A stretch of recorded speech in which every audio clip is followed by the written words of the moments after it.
អ៊ីរ៉ង់បញ្ចេញចង្កូមគម្រាមប្រាវងដ្រូន1000គ្រឿងបោកកំទេចនាវាចម្បាំងអាមេរិកបើហ៊ានប៉ះពាល់ភាពតានតឹងរវាងអ៊ីរ៉ង់និងអាមេរិកបានហក់ឡើងដល់កម្រិតប្រកាសអាសន្នទីក្រុងតេហេរ៉ង់ប្រមានចំថាខ្លួនត្រៀមយន្តហោះគ្មានមនុស្សបើកចំនួន1000គ្រឿងរួចជាស្រេចដើម្បីវាយបកប្រសិនបើទីក្រុង Washington ហ៊ានបើកការវាយប្រហារជាមុននោះយុទ្ធសាស្ត្រវងដ្រូនឬ drone swarm នឹងត្រូវប្រើដើម្បីបំបុកឬទម្លាក់គ្រាប់បែកលើគោលដៅយុទ្ធសាស្ត្រអាមេរិកជាពិសេសគឺនាវាចម្បាំងនៅដែនទឹកឈូងសមុទ្រតែម្ដងអ៊ីរ៉ង់បានពង្រឹងបច្ចេកវិទ្យា drone ដែលអាចគេចពីរ៉ាដានិងមានប្រសិទ្ធភាពបំផ្លិចបំផ្លាញខ្ពស់អ្នកវិភាគយោធាយល់ថាចំនួន drone ដ៏ច្រើនលើសលប់នេះនឹងធ្វើឲ្យប្រព័ន្ធការពារដែនអាកាសទំនើបរបស់អាមេរិកពិបាកទប់ទល់បំផុតតើពិភពលោកអាចនឹងជៀសផុតពីសង្គ្រាមទ្រង់ទ្រាយធំបានដែរឬទេសហគមន៍អន្តរជាតិកំពុងតែតាមដានយ៉ាងយកចិត្តទុកដាក់អ៊ីរ៉ង់ប្រកាសសង្គ្រាមតបតទៅអាមេរិកនិងបោះសម្ដីថានាវាផ្ទុកយន្តហោះចម្បាំងរបស់សហរដ្ឋអាមេរិកមានចំណុចខ្សោយខ្លាំង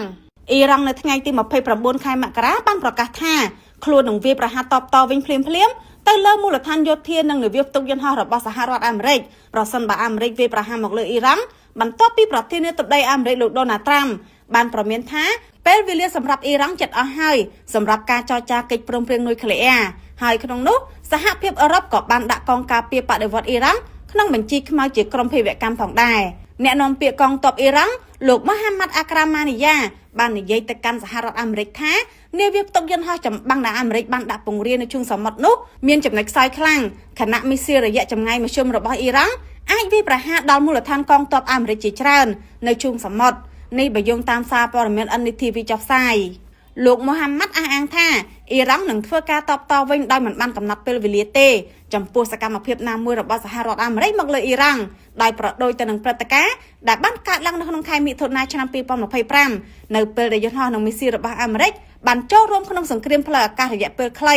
ជាមួយអ៊ីស្រាអែលប្រឆាំងនឹងអ៊ីរ៉ង់ហើយអ៊ីរ៉ង់បានឆ្លើយតបដំណឹងម៉ាត់នឹងធ្វើឡើងភ្លាមចំណែកលោកមូហាម៉ាត់រេសាអារ៉េតអនុប្រធានាធិបតីអ៊ីរ៉ង់បានប្រកាសថាប្រទេសអ៊ីរ៉ង់ត្រៀមខ្លួនសម្រាប់សង្គ្រាមនេះហើយយុទ្ធសាស្ត្ររបស់អ៊ីរ៉ង់គឺមិនមែនចាប់ផ្ដើមសង្គ្រាមទេប៉ុន្តែដើម្បីការពារខ្លួនប្រសិនបើមាននរណាម្នាក់ចាប់ផ្ដើមវាយប្រហារទឹកដីអ៊ីរ៉ង់មុនបើទោះបីជាយ៉ាងណាអនុប្រធានាធិបតីអ៊ីរ៉ង់ក៏បានបង្ហើបថាអ៊ីរ៉ង់ក៏បានត្រៀមខ្លួនដើម្បីចរចាជាមួយនឹងសហរដ្ឋអាមេរិកជានិច្ចផងដែរប៉ុន្តែអ៊ីរ៉ង់ចង់បានការធានាមួយដែលច្បាស់លាស់គួរឲ្យដឹងផងដែរថាអ៊ីរ៉ង់បានធ្វើការអះអាងម្ដងហើយម្ដងទៀតថាកម្មវិធីនុយក្លេអ៊ែររបស់ខ្លួនមានគោលបំណងសន្តិភាពទាំងស្រុងហើយបានបដិសេធចំពោះការចាត់ប្រកាន់ពីសហរដ្ឋអាមេរិកនិងសម្ព័ន្ធមិត្តរបស់ខ្លួនថាអ៊ីរ៉ង់កំពុងស្វែងរកការអភិវឌ្ឍអាវុធនុយក្លេអ៊ែរស្ថានភាពនៅក្នុងប្រទេសអ៊ីរ៉ង់កំពុងតែក្តៅគគុកកាន់តែខ្លាំងឡើងហើយរហូតទៅដល់អ្នកជំនាញផ្នែកនុយក្លេអ៊ែររបស់រុស្ស៊ីដែលប្រចាំការនៅក្នុងប្រទេសអ៊ីរ៉ង់នោះបានប្រកាសនៅក្នុងការជំនះខ្លួនចាក់ចេញពីប្រទេសអ៊ីរ៉ង់ហើយដោយសារតែមានការគំរាមកាន់តែខ្លាំងឡើងពីសហរដ្ឋអាមេរិកដោយមិនអាចនៅក្នុងការប៉ាន់ស្មានបានថាសង្គ្រាមនឹងផ្ទុះឡើងនៅក្នុងពេលណានោះទេពីព្រោះថា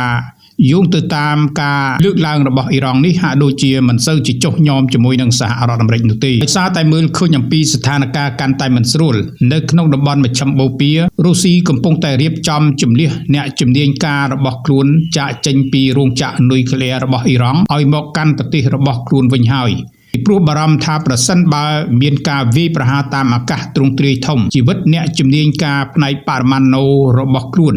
អាចស្ថិតនៅក្នុងគ្រោះថ្នាក់ស្លាប់បាត់បង់ជីវិតជាក់ជាមិនខាននោះទេយោងទៅតាមការចុះផ្សាយរបស់សារព័ត៌មានតាសកាលពីថ្ងៃប្រហ័សទី29ខែមករាឆ្នាំ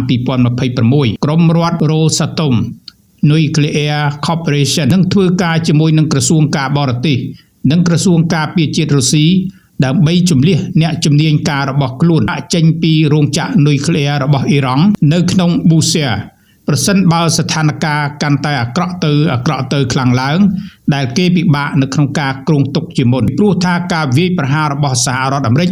គឺពិបាកនៅក្នុងការប៉ាន់ស្មានណាស់ដូចនៅក្នុងករណីនៃការប្រើប្រាស់នៅយន្តហោះចម្បាំង B2 មានការទម្លាក់ចូលទៅក្នុងរោងចក្រនិងរូងភ្នំដែលគេជឿជាក់ថាមានអាវុធនុយក្លេអ៊ែរនោះរឿងនេះបានកើតឡើងចំពេលដែលសហរដ្ឋអាមេរិកកំពុងតែបង្អួតនៅសាច់ដុំយោធានៅក្នុងតំបន់ជាមួយនឹងការគំរាមកំហែងវាយប្រហារអ៊ីរ៉ង់ហើយក៏មានការបោះសម្ដីព្រមាន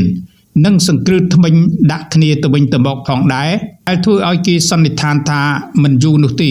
សង្គ្រាមនេះនឹងផ្ទុះឡើងដោយពិបាកនៅក្នុងការប៉ាន់ស្មានជាមុនលោក Alexei Likhachev ប្រធានរ៉ូសាតុមបានប្រាប់ទីភ្នាក់ងារសារព័ត៌មានតាសថា យើងសង្ឃឹមយ៉ាងមុតមមថាគ្រប់ភាគីពាក់ព័ន្ធនឹងគោរពទៅតាមការបដិញ្ញាចិត្តរបស់ខ្លួនចំពោះភាពដែលមិនអាចរំលោភបំពានបាននៃតំបន់រោងចក្រអគ្គិសនីដើរដោយធម្មពលបរមាណូ booster ទោះបីជាយ៉ាងណាក៏ដោយយើងកំពុងតែតាមដានយ៉ាងយកចិត្តទុកដាក់នៅរាល់ការវិវត្តនានាឲ្យត្រៀមខ្លួនរួចជាស្រេចនៅក្នុងការអនុវត្តវិធានការជំនះប្រសិនបើមានភាពចាំបាច់នោះសូមបញ្ជាក់ផងដែរថា BNPP គឺជាគម្រោងនុយក្លេអ៊ែរស៊ីវិលដ៏ធំបំផុតមួយរបស់អ៊ីរ៉ង់និងជាចំណុចកណ្ដាលនៃកិច្ចសហប្រតិបត្តិការបច្ចេកវិទ្យារវាងរុស្ស៊ីនិងអ៊ីរ៉ង់ស្ថិតនៅតាមបណ្ដោយឆ្នេរនៃឈូងសមុទ្រពាក់ជិតទីក្រុងប៊ូសឺនៅភាគនិរតីនៃប្រទេសអ៊ីរ៉ង់គម្រោងនេះត្រូវបានចាប់ផ្ដើមដំបូងដោយក្រុមហ៊ុនអាល្លឺម៉ង់មួយនៅក្នុងឆ្នាំ1975ក៏ប៉ុន្តែត្រូវបានផ្អាកបន្ទាប់អំពីបដិវត្តន៍អ៊ីរ៉ង់នៅក្នុងឆ្នាំ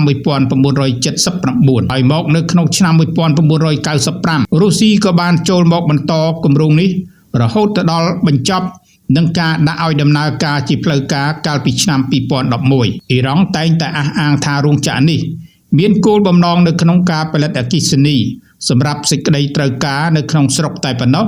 មិនមែនសម្រាប់ផលិតអាវុធនុយក្លេអ៊ែរនោះទេយ៉ាងណាក៏ដោយរោងចក្រនេះស្ថិតនៅក្រោមការឃ្លាំមើលយ៉ាងតឹងរ៉ឹងពីទីភ្នាក់ងារធម្មពលបរមាណូអន្តរជាតិ IAEA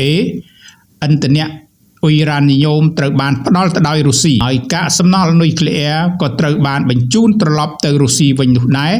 ដើម្បីធានាថាមិនមានការយកចម្រាញ់ធ្វើជាគ្រាប់បែកនោះឡើយទោះជាមានការគំរាមកំហែងពីសហរដ្ឋអាមេរិកនៅក្នុងការវាយប្រហារទៅកាន់ប្រទេសអ៊ីរ៉ង់ហើយត្រូវបានក្រុមបច្ចេកទេសរបស់ប្រទេសរុស្ស៊ីផ្នែកបរមាណូកំពុងតែត្រៀមខ្លួននៅក្នុងការជំនះចេញយ៉ាងណាក៏ដោយនោះអ្នកនាំពាក្យកងទ័ពអ៊ីរ៉ង់គឺលោកឧត្តមសេនីយ៍ឯកម៉ូហាម៉េតអាក្រាមីនីកាលពីថ្ងៃទី29ខែមករាបានបោះសម្ដីទៅកាន់សហរដ្ឋអាមេរិកចំពោះនាវាផ្ទុកយន្តហោះនោះថាគឺជាចំណុចខ្សោយដ៏ធ្ងន់ធ្ងរហើយមូលដ្ឋានជាច្រើនរបស់ទីក្រុងវ៉ាស៊ីនតោននៅឯឈូងសមុទ្រក៏ស្ថិតនៅក្នុងចម្ងាយនៃការវាយប្រហារពីមីស៊ីលរយៈចម្ងាយមធ្យមរបស់អ៊ីរ៉ង់បានគ្រប់ពេលវេលានោះដែរលោកក្រាមីនីបានព្រមានថាការឆ្លើយតបរបស់ទីក្រុងតេហេរ៉ង់ចំពោះសកម្មភាពណាមួយរបស់អាមេរិកនឹងមិនត្រូវបានកំណត់នោះទេដូចជាបានកើតឡើងនៅក្នុងខែមិថុនាឆ្នាំ2025នៅពេលដែលយន្តហោះ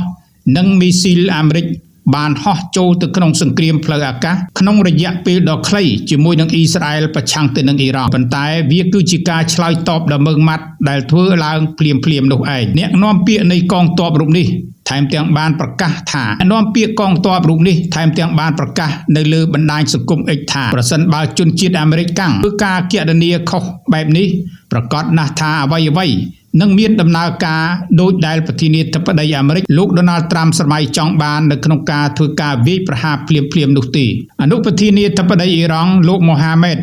Reza Aref បាននិយាយនៅក្នុងថ្ងៃដដែលនោះថាប្រទេសនេះត្រូវត្រៀមខ្លួនសម្រាប់ស្ថានភាពសង្គ្រាមលោកមានប្រសាសន៍ថាយុទ្ធសាស្ត្ររបស់យើងគឺមិនដែលមានការចាប់ផ្ដើមសង្គ្រាមនោះទេក៏ប៉ុន្តែប្រសិនបើមាននរណាម្នាក់ផ្សេងទៀតចាប់ផ្ដើមសង្គ្រាមយើងនឹងការពារខ្លួនហើយដូច្នេះអ៊ីរ៉ង់បានត្រៀមខ្លួនដើម្បីចរចាជាមួយនឹងសហរដ្ឋអាមេរិកជានិច្ចក៏ប៉ុន្តែលើកនេះពួកយើងចង់បានការធានាមួយឲ្យបានច្បាស់លាស់ដោយឡែកយោងទៅតាមប្រភពអំពីមន្ត្រីម្នាក់ប្រចាំការនៅឈូងសមុទ្រពាក់ទីតាំងដែលអាមេរិកមានមូលដ្ឋានយោធាបានប្រាប់ AFP ថាការភ័យខ្លាចចំពោះការវាយប្រហាររបស់ទីក្រុងវ៉ាស៊ីនតោនទៅលើអ៊ីរ៉ង់គឺច្បាស់លាស់ណាស់ចលនាបែបនេះនឹងធ្វើឲ្យតំបន់នេះធ្លាក់ចូលទៅក្នុងភាពវឹកវរដែលបំផ្លាញសេដ្ឋកិច្ចមិនត្រឹមតែនៅក្នុងតំបន់ប៉ុណ្ណោះនោះទេក៏ប៉ុន្តែថែមទាំងនៅក្នុងអាមេរិកនឹងបណ្ដាលឲ្យតម្លៃប្រេងនិងឧស្ម័នកើនឡើងយ៉ាងខ្លាំងអ្វីដែលកាន់តែតានតឹងបន្ថែមទៅទៀតនោះគឺថាសហភាពអឺរ៉ុបកាលពីថ្ងៃទី29នេះបានបង្កើននៅសម្ពាធទៅលើទីក្រុងតេហេរ៉ង់ដោយកំណត់នៅកងឆ្មាំបដិវត្តន៍របស់អ៊ីស្លាមអ៊ីរ៉ង់ថាជាអង្គការភេរវកម្មដែលជុំវិញនៃការបង្ក្រាបដ៏សាហាវទៅលើការតវ៉ាទ្រង់ទ្រាយធំថ្មីនេះហើយយ៉ាងណាក៏ដោយអ៊ីរ៉ង់បានថ្កោលទោសចំពោះសកម្មភាពមិនសមហេតុផលហើយមិនទទួលខុសត្រូវនឹងព្យាបាទរបស់អឺរ៉ុបដោយចោទប្រកាន់ប្លុកនេះថាបានចុះចូលជាមួយនឹងសហរដ្ឋអាមេរិកនិងប្រទេសអ៊ីស្រាអែលនៅក្នុងការគម្រាមកំហែងគ្នាទៅវិញទៅមក តែគេមើលឃើញថាសង្គ្រាមនឹងអាចកើតឡើងគ្រប់ពេលវេលារហូតទៅដល់ក្រុមអ្នកបច្ចេកទេសអាតូមិករបស់ប្រទេសរុស្ស៊ីបានចាក់ចេញពីទីក្រុងតេហេរ៉ង់នោះយ៉ាងណាក៏ដោយស្ថានភាពនេះបានប្រែប្រួលនៅពេលដែលលោក Donald Trump បានប្រកាសថាលោកមិនចង់ប្រើធម៌ក្តៅទៅលើអ៊ីរ៉ង់នោះទេក៏ប៉ុន្តែបានដាក់លក្ខខណ្ឌ2ចំណុចឲ្យទីក្រុងតេហេរ៉ង់ធ្វើការអនុវត្តជាបន្ទាន់និងដោយគ្មានលក្ខខណ្ឌយោងទៅតាមការចុះផ្សាយរបស់សារព័ត៌មាន BBC នៅក្នុងថ្ងៃសុក្រទី30 ខែមករាឆ្នាំ2026នេះ